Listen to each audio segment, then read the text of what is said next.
போகணும்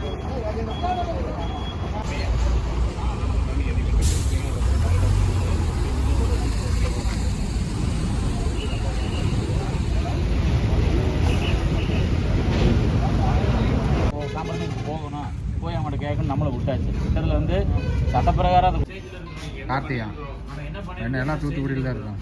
இது அடுத்த கட்டத்துக்கு எந்த ஸ்டேஜ் நம்ம எடுத்துகிட்டு போகிறது அப்படிங்கிறது நம்ம ஒரு கோரிக்கை முன் வச்சுருக்கோம். அந்த கோரிக்கை வந்து பார்த்தீங்கன்னா ஆல்மோஸ்ட் வந்து இதை புரிய வச்சு இறக்கிட்டோம். மீதி 30% ஆஃப் த பிரச்சனைகளும் 30% ஆஃப் த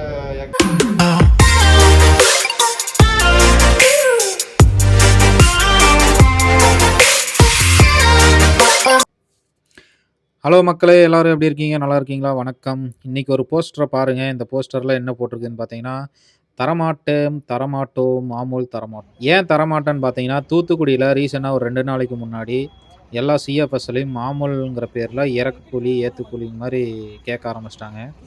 அது காலப்போக்கில் டீ காசில் ஆரம்பித்து இப்போ 700 800 1000 அப்படிங்கிற மாதிரி கேட்க ஆரம்பிச்சிட்டாங்க.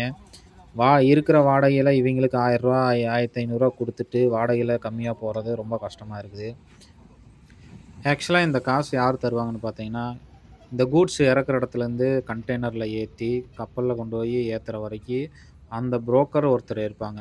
அதாவது டிரான்ஸ்போர்ட்ல மூலியமாகவும் இல்லாட்டி கம்பெனி மூலியமாகவும் இந்த புரோக்கரை வர அரேஞ்ச் பண்ணியிருப்பாங்க. அப்போ அவங்க என்ன பண்ணுறாங்கன்னா, இறக்குக்கூலி ஏற்றுக்கூலி எல்லா காசையும் வாங்கிட்டு அங்கே தராமல் நம்மக்கிட்ட இந்த டீ காசு கொடுங்க அப்படிங்கிற பேரில் அப்படியே ஆரம்பித்தது. இப்போ பார்த்தீங்கன்னா மாமூல் அப்படின்னு கேட்க ஆரம்பித்து 300 400 500ன்னு கேட்க ஆரம்பிச்சிட்டாங்க. இப்போ நார்மலாக படா தோஸ்து பிக்கப்லாம் போனாங்கன்னா 300 400ல் இருந்து ஆரம்பித்தாங்க. இப்போ 600 700 அப்படின்னு டபுள் ஆக்கிட்டாங்க. 20 ஃபீட் வண்டியெல்லாம் போச்சுன்னா, இங்கே நிற்கிது பார்த்தீங்களா 20 ஃபீட்டு, அந்த வண்டியெல்லாம் போச்சுன்னா கிட்டத்தட்ட 1500 2000 வரைக்கும் போயிடுச்சு. ரீசெண்டாக 1ஆம் தேதி பார்த்தீங்கன்னா, இங்கே நிற்கிற எல்லா முதலாளிகளும் போய் எல்லா சிஎஃப்எஸ்லையுமே பேசிட்டு நோட்டீஸ் ஒட்டிட்டு வந்தாங்க. அதுக்கப்புறம் பார்த்தீங்கன்னா 5ஆம் தேதி தான் நாங்கள் வந்து எல்லா சிஎஃப்எஸும் போய் இந்த மாதிரி பேசி மாமூல் தரமாட்டோம் அப்படின்னு சொல்லி எல்லா பேச்சுவார்த்தை நடந்தது. அன்னைக்கு காலையிலேருந்து மத்தியானம் வரைக்கும் எந்த ஒரு சிஎஃப்எஸ்லையுமே பணம் யாருக்கும் கொடுத்து இறக்கவே இல்லை லோடு. எனக்கு தெரிஞ்ச வரைக்கும் கேரளா சிஎஃப்எஸில் நான் போய் ஒரு 2 டைம் இறக்கியிருக்கிறேன். சிஎஃப்எஸில் அங்கே பார்த்தீங்கன்னா கேட்டில் வண்டி வந்து உள்ளே போய் என்ட்ரி போட்டு உள்ளே நம்ம இருந்தால் போகுது, வண்டியிலே உட்காந்தா போகுது. அங்கே இருக்கிற புரோக்கர் பார்த்தீங்கன்னா அவராக வந்து பில்லை வாங்கிட்டு போய் என்ட்ரி போட்டு உள்ளே இறக்குற இடத்துக்கு அவராக கூட்டிகிட்டு போய் நம்மளை பார்த்தீங்கன்னா வண்டியிலேருந்து இறங்கவே விட மாட்டாங்க. அந்த மாதிரி கேரளா சிஎஃப்எஸ்லாம் இருக்குங்க. சென்னையிலலாம் பார்த்தீங்கன்னா இறக்கி முடிச்சோன்னே ஒரு 200 300 அந்த அளவுக்கு தான் என் வண்டிக்கு வாங்குறாங்க. நான் கொடுத்துருக்குறேன். உங்களுக்கு நான் ஸ்க்ரீன்ஷாட் இருந்ததுன்னா அதை அமுச்சுட்றேன், சரிங்களா? இப்போ அடுத்தது பார்த்தீங்கன்னா, இந்த தூத்துக்குடியில் மட்டும்தான் இறக்குக்கூலி, அதாவது மாமூலுங்கிற பேரில் இறக்குக்கூலி வாங்குறாங்க. ஒரு நார்மலாக நாங்கள் ஒரு 9500லேருந்து 10,000 வரைக்கும் தூத்துக்குடிக்கு போகிறோம். அதில் பார்த்தீங்கன்னா ஒரு 700 800 கொடுத்தா ரொம்ப கஷ்டம்.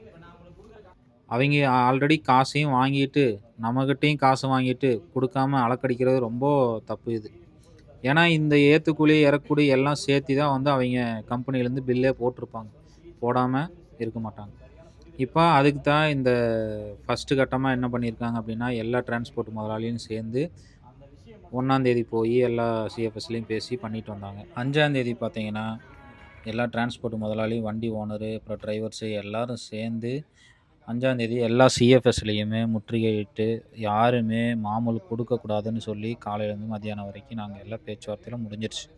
யாருமே பணம் கொடுத்து இறக்கவே இல்லை. சில சிஎஃப்எஸில் என்ன பண்ணாங்க அப்படின்னு பார்த்தீங்கன்னா, கொடுக்குறேன் நாங்கள் பார்த்துக்குறோம் அப்படின்னு சொல்லி கூட்டிகிட்டு போயிட்டு இறக்குற மட்டும் பொறுமையாக இருந்துட்டு இறக்கி முடிச்சதுக்கப்புறம் அந்த ரிசீவ்டு காப்பி கொடுக்காம அலக்கடிச்சாங்க. எங்களை பார்த்தீங்கன்னா காலையில் வண்டி உள்ளே விட்டு நைட்டு 8 மணி 9 மணி வரைக்கும் எங்களை அங்கேயே நிற்க வச்சு கொடுக்கவே இல்லை. அதுலேயே எங்களுக்கு மன உளைச்சல் அதிகமாகிடுது. இந்த கஷ்டத்துக்காகவே நாங்கள் அவங்க கேட்குற காசை கொடுத்துட்டு போயிடணும் அப்படின்ட்டு, இந்த கஷ்டத்துக்கே அவங்க கேட்குற காசை கொடுத்துட்டு வண்டி சீக்கிரமாக எடுத்துகிட்டு அடுத்த லோடுக்கு போகணும் அப்படின்ட்டு தான் நாங்கள் போயிடுறோம்.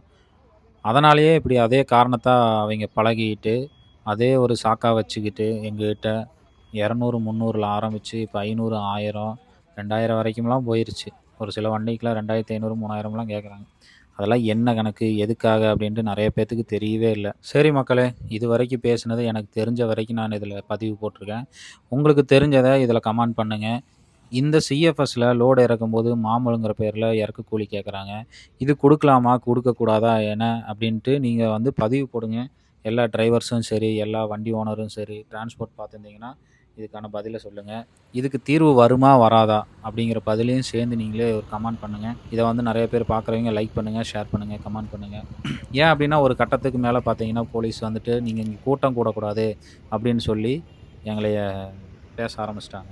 சரி, இப்போ இவங்க டிரான்ஸ்போர்ட் முதலாளிலாம் போலீஸ்கிட்ட பேச்சுவார்த்தை முடிச்சுட்டு சாயந்தரமாக ஆஃபீஸில் எல்லா மீட்டிங்கும் போட்டு எல்லாத்துக்கிட்டையும் பேசி பார்த்துட்டு அதுக்கப்புறமா பார்த்தீங்கன்னா அங்கேருந்து பத்திரிக்கையாளர்லாம் எல்லாத்தையும் கூப்பிட்டு ஒரு செய்தியாக வந்து பத்திரிக்கையில் எல்லாத்துக்கும் நியூஸ் தெரியணும் அப்படின்னுக்கோசரம் ஒரு பேட்டி கொடுத்துட்டு அங்கே இருந்துட்டு மறுபடி அடுத்த நாள் நாங்கள் அவங்க ஓனர்ஸ் மட்டும் இருந்து எல்லாத்துக்கிட்டையும் பேச்சுவார்த்தை நடத்தி. சரி, ஓகே மக்களே, இதோட கருத்து வந்து உங்களுக்கு எப்படி இருக்குது என்ன இருக்குதுன்னு பார்த்துட்டு கீழே கமெண்ட் பண்ணுங்கள், நானும் தெரிஞ்சுக்கிறேன்.